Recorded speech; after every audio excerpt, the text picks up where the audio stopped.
বিমান বাংলাদেশ এয়ারলাইন্সের যে ফ্লাইটে খালেদা জিয়ার দেশে ফেরার কথা রয়েছে সেটি লন্ডন সিলেট ঢাকা রুটের। বিমান কর্তৃপক্ষ তাকে প্রস্তাব দেন ফ্লাইটের গতি পরিবর্তনের। তাকে প্রস্তাব দেওয়া হয় তিনি চাইলে ফ্লাইটটি লন্ডন থেকে ঢাকা হয়ে সিলেটে যাবে, কিন্তু যাত্রীদের ভোগান্তির কথা ভেবে তিনি এই প্রস্তাবে সম্মত হননি। এদিকে বিমান বাংলাদেশ এয়ারলাইন্সের যে ফ্লাইটে খালেদা জিয়া দেশে ফিরছেন তাতে দায়িত্ব পালনের কথা ছিল এমন দুজন কেবিন ক্রুকে সরিয়ে দেওয়া হয়েছে।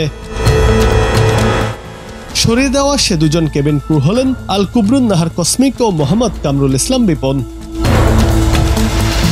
রোববার সন্ধ্যা ৬টা ২০ মিনিটে লন্ডনের হিথ্রো বিমানবন্দর থেকে ঢাকার উদ্দেশ্যে রওনা হবে খালেদা জিয়াকে বহনকারী বিমানের ফ্লাইটটি। এই ফ্লাইটে খালেদা জিয়া, তার দুই পুত্রবধূ, বিএনপির একাধিক নেতা ও চিকিৎসক দল থাকবেন। ফ্লাইটটি ১৫:১০টায় উড়ে সোমবার সকাল ৯টা ৫ মিনিটে সিলেট ওসমানী আন্তর্জাতিক বিমানবন্দরে অবতরণ করবে। সেখানে ঘণ্টাখানেক যাত্রা বিরতির পর সকাল ১০টা ৪৫ মিনিটে ঢাকার আন্তর্জাতিক বিমানবন্দরে পৌঁছানোর কথা রয়েছে।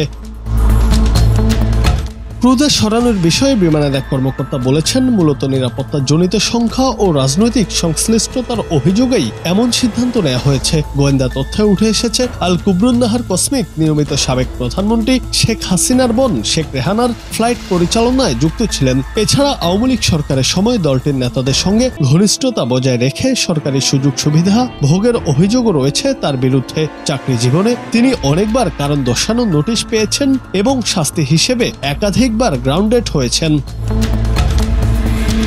আর জুনিয়র ফার্সার কামরুল ইসলাম বিপন দীর্ঘদিন ধরে সরকারি দলের নানা কার্যক্রমে সরাসরি যুক্ত ছিলেন বলে অভিযোগ রয়েছে। প্রতি বছর 15ই আগস্ট পালনের জন্য নিয়মিত ধানমন্ডি 32 নম্বরে ফুল দেয়া, শেখ কামালের জন্মদিনে প্রীতি ফুটবল ম্যাচের আয়োজন করা এবং বিমানে শেখ রাসেল দিবস পালনের অন্যতম উদ্যোক্তা ছিলেন Kamrul Islam. News desk, Bangla TV.